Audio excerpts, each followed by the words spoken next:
नमस्कार दोस्तों, मैं सारिका त्रिपाठी और आप सभी का बहुत स्वागत है उत्कर्ष लॉ क्लासेस में। आज दोस्तों बात करेंगे एक टॉपिक को लेकर जिसमें कि प्रिलिमिनरी एग्जामिनेशन और मेन एग्जामिनेशन या इंटरव्यू आपके किसी भी लेवल पर क्वेश्चन बनता है पीसीएस जे से संबंधित या जुडिशरी एग्जामिनेशन से संबंधित या जुडिशरी के जो भी एग्जामिनेशन है आपके किसी भी स्टेट जुडिशियल सर्विस के, उसमें ऐसे क्वेश्चंस बनते हैं। तो चलिए दोस्तों देखते हैं कि हम क्या टॉपिक स्टार्ट करने जा रहे हैं। हम आज बात करने जा रहे हैं द इंडियन एविडेंस एक्ट 1872 पर। ये जो एक्ट है आपका, जिसके बारे में बेसिक इंफॉर्मेशन आप सभी को है ही, इंडियन एविडेंस एक्ट 1872, जो इसका फुल नेम है, जो इसका टाइटल है, जैसा कि आप सभी जानते हैं, भारतीय साक्ष्य अधिनियम।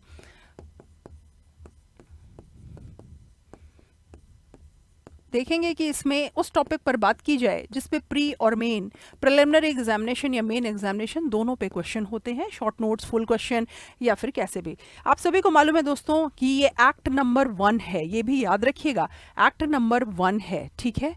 Indian evidence act act number 1 है। और दोस्तों इसको एसेंट या सहमति कब मिली है, यानी ये इनैक्टेड कब हुआ है, यानी कि ये बना कब है, जैसा कि आप सभी को मालूम है 15 मार्च 1872। जबकि दोस्तों ये लागू कब हुआ है, एनफोर्स्ड कब हुआ है, ये भी आपको से क्वेश्चन पूछा जाता है। एनफोर्स्ड कब है, कमेंसमेंट कब से है, शुरुआत कब से है, लागू कब से है, ऐसे करके जो क्वेश्चंस बनते हैं। ये डेट है दोस्तों 1 सितंबर 1872। क्लियर है सभी को? ठीक। इसके साथ साथ दोस्तों आपको जो पता है कि इसमें कितने चैप्टर्स हैं, तो इसमें टोटल चैप्टर्स हैं दोस्तों 11 और टोटल सेक्शंस हैं 167। समटाइम्स कुछ स्टेट्स में इसमें से भी क्वेश्चन बनता है कितने सेक्शन कितने चैप्टर। क्या कोई शेड्यूल गिवन है? जी नहीं, कोई अनुसूची या कोई शेड्यूल इसमें नहीं है। आइए आगे बातें करेंगे हम चैप्टर 9 पर। जी हाँ, हम चैप्टर 9 पर बात करेंगे जो कि 118 से लेके 134 है। पहले तो आपको ये ग्रुप ही याद रखना है कि जो कि चैप्टर 9 से संबंधित है, राइट।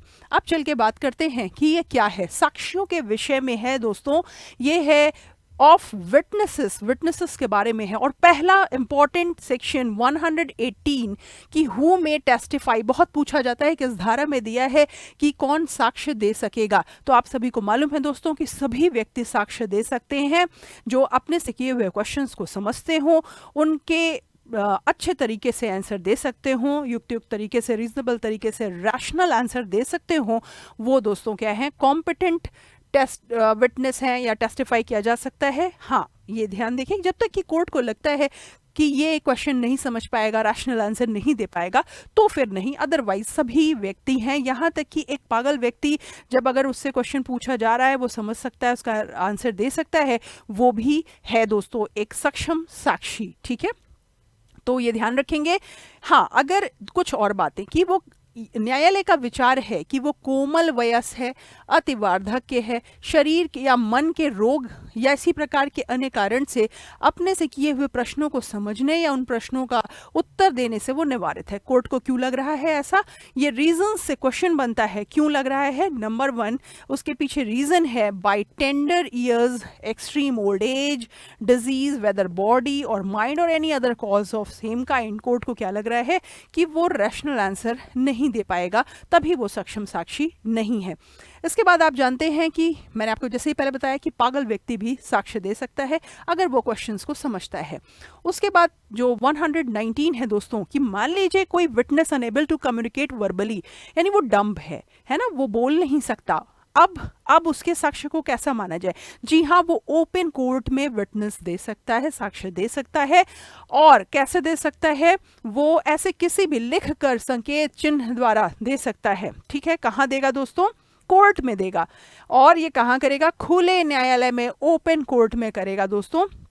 और ऐसे साक्ष्य को क्या माना जाएगा? मौखिक। बहुत पूछा जाता है, कैसा माना जाएगा दोस्तों? ओरल एविडेंस इसको माना जाएगा। Evidence so given shall be deemed to be oral evidence. कैसे देना होगा?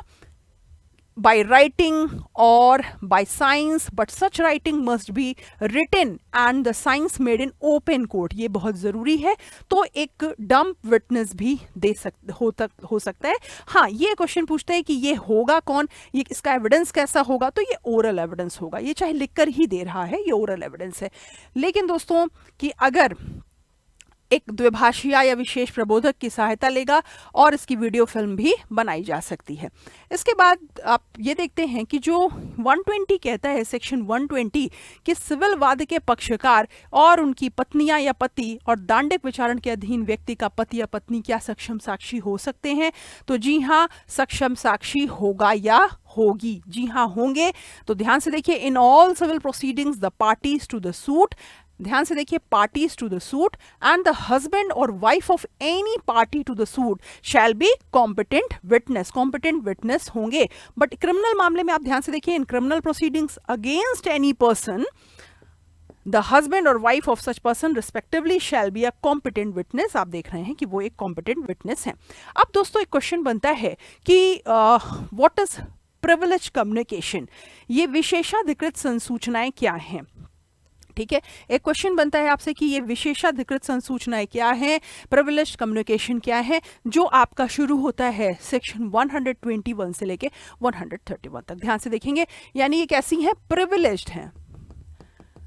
प्रिविलेज्ड कम्युनिकेशन, विशेषाधिकृत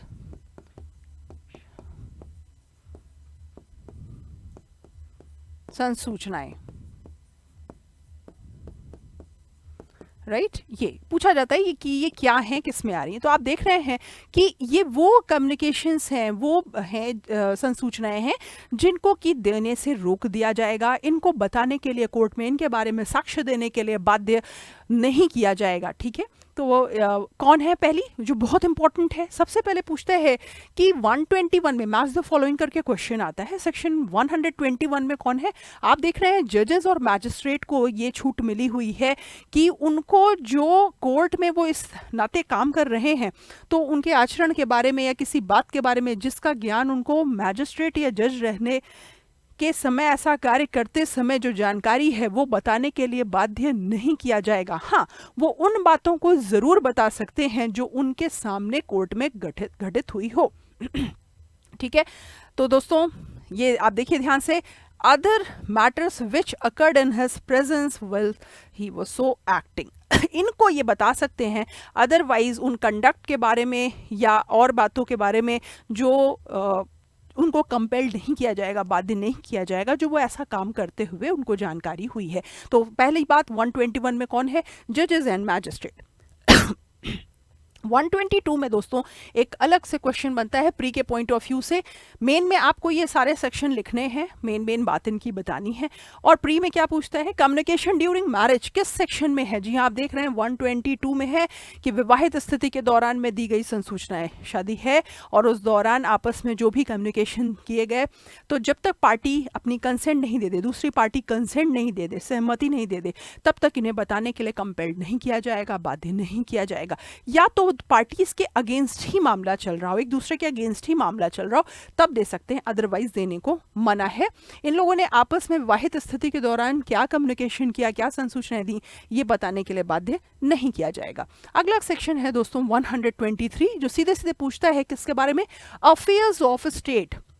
राइट, यानी राज्य के कार्यकलापों के बारे में साक्ष्य, और वो कैसे हैं, वो अनपब्लिश्ड ऑफिशियल रिकॉर्ड्स हैं, इनके बारे में बताने के लिए बाध्य नहीं किया जाएगा. ठीक है, हाँ, अगर उस डिपार्टमेंट का जो प्रमुख ऑफिसर है, ठीक है, जो डिपार्टमेंट कंसर्न है, उसका जो भी हेड ऑफिसर है, वो अगर इस बात की परमिशन दे देता है तभी बताया जा सकेगा, अदरवाइज नहीं बताया जा सकेगा. तो ध्यान से देखिए, evidence as to affairs of state, राज्य के कार्यकलाप के बारे में क्या जो बातें पता चली हैं, जो साक्ष्य में है, और वो ऐसे बातें हैं, ऐसे रिकॉर्ड्स हैं, अभिलेख हैं जो कि अनपब्लिश्ड हैं, जिनका प्रकाशन नहीं हुआ है, तो क्या उनके बारे में साक्ष्य दी जा सकती है. जी नहीं दी जा सकती, बाध्य नहीं किया जाएगा जब तक कि उस डिपार्टमेंट का जो हेड ऑफिसर है वो इसकी परमिशन नहीं दे देता. इसके बाद आप 124 में देखते हैं ऑफिशियल कम्युनिकेशन। 124 सीधे सीधे ये दोस्तों याद रखिएगा कि 123 में क्या था, 124 में क्या था। शासकीय संसूचनाएं दोस्तों, जो भी पब्लिक ऑफिसर है, ठीक है, किसी भी पब्लिक ऑफिसर के लिए बात की जा रही है, no public officer shall be compelled to disclose communication made to him, जो उसको दी गई, किस में दी गई है, ऑफिशियल कॉन्फिडेंस में दी गई है, राइट। तो जब तक कि उसको ये नहीं लगता कि ये पब्लिक इंटरेस्ट में है, वो बताने के लिए कंपेल्ड नहीं किया जाएगा। हाँ, पब्लिक इंटरेस्ट में अगर उसे लगता है वो बता सकता है, उसको कंपेल्ड किया जा सकता है। आगे देखेंगे हम 125 पूछता है किस बारे में है दोस्तों, ये इंफॉर्मेशन है, ये क्या है, जानकारी है, किस बारे में, अपराधों को करने के बारे में। कमीशन ऑफ ऑफेंसेस यानी किसी मैजिस्ट्रेट को, किसी पुलिस ऑफिसर को ये कहाँ से जानकारी मिली कि कोई अपराध हुआ है, कैसे हुआ है, या जो कुछ भी उससे, वो बताने के लिए बाध्य नहीं किया जाएगा, ठीक है। तो कौन कौन, मैजिस्ट्रेट या पुलिस ऑफिसर, यह कहने के लिए बाध्य नहीं किया जाएगा कि उसको इस बारे में, अपराध के किए जाने के बारे में जानकारी कहाँ से मिली है। आइए आगे देखें, जो बहुत पूछा जाता है 126 में क्या है, प्रोफेशनल कम्युनिकेशन।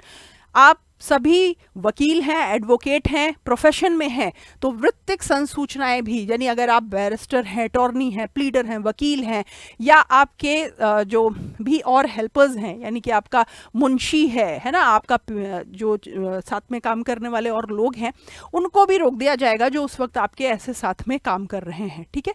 तो आप, ये क्लाइंट ने आपको वकील होने के नाते, प्लीडर होने के नाते जो इन्फॉर्मेशंस दी हैं, वो आपको कोर्ट बताने के लिए बाध्य नहीं करेगा, ठीक है। आपने क्या सलाह दी ये भी बताने के लिए कोर्ट आपको कंपेल्ड नहीं करेगा। आगे देखेंगे दोस्तों 127 दोस्तों, वन क्या कह रहा है, ध्यान से देखिए, section 126 to apply to interpreters etcetera. ये जो 126 अब में अभी आपने पढ़ा प्रोफेशनल कम्युनिकेशन, वही यहाँ कह रहा है कि धारा 126 दुभाषियों आदि को लागू होगी, ठीक। यानी कि जो ट्रांसलेटर्स हैं किसके, और बैरिस्टर्स, प्लीडर्स, अटॉर्नी और वकीलों के लिपिक हैं, सेवक हैं, इनको भी लागू होगी। जैसा कि मैंने आपको भी बताया था कि प्रोविजंस ऑफ सेक्शन 126 किसके लिए था, ये प्रोफेशनल कम्युनिकेशन था, यानी जो आपको मिली संसूचनाएं आपके प्रोफेशन के दौरान, या आपने जो सलाह दी अपने क्लाइंट को क्या दी, ये बताने के लिए बाध्य नहीं किया जाएगा। और ये बताने के लिए बाध्य वो भी नहीं किए जाएंगे, कौन कौन नहीं किए जाएंगे, आपके जो सर्वेंट हैं, क्लर्क हैं, या जो इंटरप्रेटर्स हैं जो आपके साथ काम कर रहे हैं, उनको भी बाध्य नहीं किया जाएगा।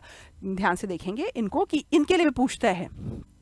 आगे चलते हैं दोस्तों, सेक्शन 128 ये क्या कह रहा है, privilege not waived by volunteering evidence. साक्ष्य देने के लिए स्वयमेव उद्यत होने से विशेषाधिकार अभित्यक्त नहीं हो जाता। अब मान लीजिए कि जितना भी आपने पीछे पढ़े कि ये कम्युनिकेशंस बताने के लिए बाध्य नहीं किया जाएगा, या आपको बताने के लिए मजबूर नहीं किया जाएगा, आप बताएंगे भी नहीं, ठीक है।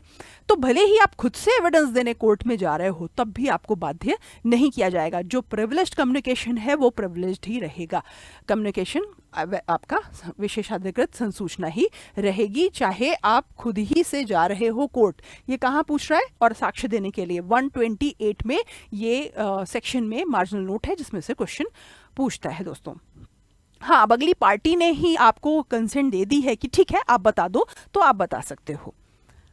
129 दोस्तों बहुत पूछता है, विधेय सलाहकारों से गोपनीय संसूचनाएं, जो कॉन्फिडेंशियल कम्युनिकेशंस हैं लीगल एडवाइजर्स से, किन से, लीगल एडवाइजर्स से की गई हैं, वो भी क्या सलाह दी, क्या प्रॉब्लम थी, क्या बातें हुई, ये भी बताने के लिए कंपेल्ड नहीं किया जाएगा, बाध्य नहीं किया जाएगा दोस्तों, ठीक है। तो no one shall be compelled to disclose to the court any confidential communication which has taken place between him and his legal professional advisor, him and legal, unless he offers himself as a witness। हाँ, वो खुद से ही साक्षी बन के बताना चाहता है तो बताए, अलग बात है।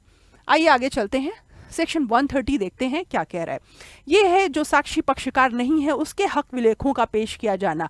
तो वो पक्षकार नहीं है, उसके पास ये डॉक्यूमेंट्स होते तो वो पेश नहीं करता, आज ये तुम्हारे पास हैं तो तुम भी पेश करने से रोक दिए जाओगे, क्योंकि वो अगर पेश करने से रोकता, मना करता, तो आपके पास हैं तो आप भी पेश नहीं कर सकते हैं दोस्तों। चलिए अगला देखेंगे 131, ऐसे दस्तावेजों या इलेक्ट्रॉनिक अभिलेखों का पेश किया जाना जिन्हें कोई दूसरा व्यक्ति जिसका उन पर कब्जा है पेश करने से इनकार कर सकता है, जो मैंने आपको अभी बताया। और 130, मान लीजिए ये पार्टी नहीं है, कोई भी साक्षी जो वाद का पक्षकार नहीं है, किसी संपत्ति संबंधी अपने हक विलेखों को या दस्तावेजों को जिसके बल पर वह गिरवीदार बंधकदार के रूप में कोई संपत्ति धारण करता है, तो किसी दस्तावेज पेश को जिसका पेशकरण उसे अपराध में फंसाने की प्रवृत्ति रखता है पेश करने के लिए विवश नहीं किया जाएगा। ये आप देख रहे हैं कि ये क्या है, ये डॉक्यूमेंट्स के बारे में बात कर रहा है जो कि प्रॉपर्टी से संबंधित है, दूसरे के पास है, आप तो ये इन्हें बाध्य नहीं करेगा। कब? अगर फंसाने की प्रवृत्ति रखता है, जब तक कि उसने ऐसे विलेखों के पेशकरण की इच्छा रखने वाले व्यक्ति के साथ क्या ना कर लिया हो, लिखित करार न कर लिया हो। ठीक है, अब ये लग रहा है ये डॉक्यूमेंट मैं पेश करूंगा तो मुझे क्या किया जा सकता है, विवश जो है अपराध में फंसाया जा सकता है। जब तक कि उसने ऐसे विलेखों के पेशकरण की इच्छा रखने वाले व्यक्ति के साथ या किसी व्यक्ति के साथ व्युत्पन्न अधिकार से व्यक्ति दावा करता है उसे पेश करने का लिखित करार न कर लिया हो। तो ध्यान से आप ये देखेंगे कि ये किन के बारे में है। 130 production of title deeds, right title deeds. आपको 130 में क्या ध्यान रखना है, title deeds of witness not a party. वो पार्टी नहीं है लेकिन उसके पास जो टाइटल डीड आप नहीं, जो साक्षी पक्षकार नहीं, उसके हक विलेखों को पेश किया जाना, क्यों? क्योंकि वो अपराध में फंसाएगा, बाध्य नहीं किया जा सकता। आगे देखेंगे 131, सेम बात, डॉक्यूमेंट उसके पास होते तो वो मना करता, आपके पास है, आप भी जब तक वो परमिशन न दे आपको भी कंपेल नहीं किया जाएगा, आप भी पेश करने से इनकार करने का हकदार होता तो आप भी पेश नहीं करेंगे। तो कोई भी व्यक्ति अपने कब्जे में की ऐसे दस्तावेजों, ध्यान देखिएगा, कब्जे में की जो या फिर नियंत्रण में है, चाहे इलेक्ट्रॉनिक रिकॉर्ड हो, पेश करने के लिए कब्जे या नियंत्रण में पेश करने से इनकार करने का हकदार होता, विवश नहीं किया जाएगा जब तक कि अंतिम व्यक्ति उन्हें पेश करने की सहमति नहीं दे दे। अब जिसके पास होता वो कह दे रहा है कि ठीक है दे दो, वो जो डॉक्यूमेंट्स मेरे तुम्हारे पास हैं वो तुम उनको दे दो, कोर्ट में दे दो, तो आप दे सकते हो, अदरवाइज नहीं दे सकते हो। क्योंकि अगर वो नहीं देता तो आप भी नहीं देंगे, भले ही वो आपके कब्जे में है, भले ही वो आपके नियंत्रण में है। तो इस तरीके से आपने 131 तक प्रिविलेज कम्युनिकेशन देखी। और दोस्तों इसी के साथ आपको याद दिला दूं कि हमारा जो होली धमाका ऑफर चल रहा है कि ये जो आपके जितने भी लाइव फ्रॉम क्लासरूम और रिकॉर्डेड ऑनलाइन कोर्सेज पे जो भारी छूट है, जिस पे कि 90% डिस्काउंट है, सभी IAS, RGS foundation, RGS mains, CLAT, SSC, bank, PO clerk के लिए, UPMP बिहार व हरियाणा की प्रतियोगी परीक्षाओं, स्कूली शिक्षा क्लास 6 से 12, नीट, जी, क्लैट के सभी ऑनलाइन कोर्सेज पर दोस्तों भारी छूट। इसमें अब केवल 2 दिन बचे रह गए हैं दोस्तों। ये आपको मिल रही थी 16 से 20 मार्च 2022 और अब इसमें केवल 2 दिन शेष हैं। ध्यान से इसका फायदा उठाएं, आपकी डिमांड पर आपके लिए ही उत्कर्ष लेके आया है। तो आगे हम बात करेंगे दोस्तों 132 पे। वेरी इंपॉर्टेंट, डायरेक्टली पूछा जाता है कि witness is not excused from answering on ground that answer will criminate. इस आधार पर कि उत्तर उसे अपराध में फंसाएगा, साक्षी उत्तर देने से क्षम्य नहीं होगा। सीधे सीधे आपको ये सेक्शन याद रखना है कि कहां दी है ये बात कि भाई तुमको ये उत्तर तुम दो क्योंकि तुम्हें अपराध में फंसा देगा, इस बात से तुम क्षम्य नहीं हो। ठीक है, लेकिन इसमें जो खास बात यह है कि कोई साक्षी विवश किया जाएगा उसे गिरफ्तारी या अभियोजन के अधीन नहीं करेगा और उत्तर द्वारा मिथ्या साक्ष्य देने के लिए अभियोजन में के सिवाय वह उसके विरुद्ध किसी दंडिक कार्यवाही में साबित किया जाएगा। क्योंकि ये उत्तर इनको अपराध में फंसा रहा था तो केवल झूठ बोलने के लिए यानी मिथ्या साक्ष्य देने के लिए ही इनको liable ठहराएंगे। Provided that no such answer which a witness shall be compelled to give shall subject him to any arrest, ना अरेस्ट होगा ना प्रोसिक्यूशन होगा, और to be proved against him in any criminal proceeding में उसके against prove नहीं करेंगे। हाँ, एक्सेप्शन क्या है, except a prosecution for giving false evidence by such answer. हाँ, फॉल्स एविडेंस के लिए उसको किया जा सकता है क्योंकि आपने क्या देखा, आपने देखा कि उसको witness not excuse from answering on ground that answer will criminate, answer criminate कर रहा है लेकिन सिर्फ मिथ्या साक्ष्य देने के लिए, फॉल्स एविडेंस देने के लिए उसको प्रोसिक्यूशन उसका होगा, अदरवाइज नहीं होगा। ना अरेस्ट होगा, ना प्रोसिक्यूशन उसके अगेंस्ट होगा, ना उसके अगेंस्ट किसी क्रिमिनल प्रोसीडिंग में प्रूफ किया जाएगा। और साथ साथ दोस्तों बहुत पूछा जाता है अकम्प्लिश किस सेक्शन में है, सीधे तैयार रखना है आपको। 133 में दिया है सह अपराधी, जिसके लिए साथ में आपको सेक्शन 114 सबसेक्शन इलिस्ट्रेशन इसका बी भी पढ़ना है। इलस्ट्रेशन, इसमें तमाम इलस्ट्रेशंस दिए हैं, उसका आपको इलस्ट्रेशन बी आज ही पढ़ना है, ठीक है। तो सहअपराधी कौन है दोस्तों? वो सक्षम साक्षी होता है, यस, ये कॉम्पिटेंट विटनेस होता है जिसने साथ साथ में अपराध किया है, या ये हो भी सकता है कि इसका ट्रायल साथ में चल रहा हो, दोनों यानी कि सह अभियुक्त हो, नहीं भी हो सकते, अपराध साथ में किया है। क्या ये सक्षम साक्षी होता है? जी हाँ, होता है। आप कहाँ देख रहे हैं? 133 में देख रहे हैं, और इस आधार पर दोष सिद्धि की जा सकती है। चलिए, और लास्ट सेक्शन इस चैप्टर का है दोस्तों 134, जो कहता है नंबर ऑफ विटनेसेस, साक्ष्यों की संख्या कितनी हो सकती है। दोस्तों कितनी भी हो सकती है, संख्या से मतलब नहीं है, ये मतलब है क्वालिटी से, क्वांटिटी से नहीं, ठीक है। तो यहाँ साफ कहा है, no particular number of witnesses shall in any case be required for the proof of any fact. किसी फैक्ट को प्रूफ करने के लिए कोई संख्या के साक्ष्य का होना जरूरी नहीं, बल्कि क्वांटिटी होनी चाहिए, गुणात्मकता होनी चाहिए। तो चलिए दोस्तों, इस तरीके से ये बहुत ही इंपॉर्टेंट पॉइंट था आपके लिए, प्री के, मेन के और इंटरव्यू के पर्पस के लिए। साथ में आप सभी से मैं परमिशन लेना चाहूंगी। Wish you very happy Holi to all of you and thank you so much.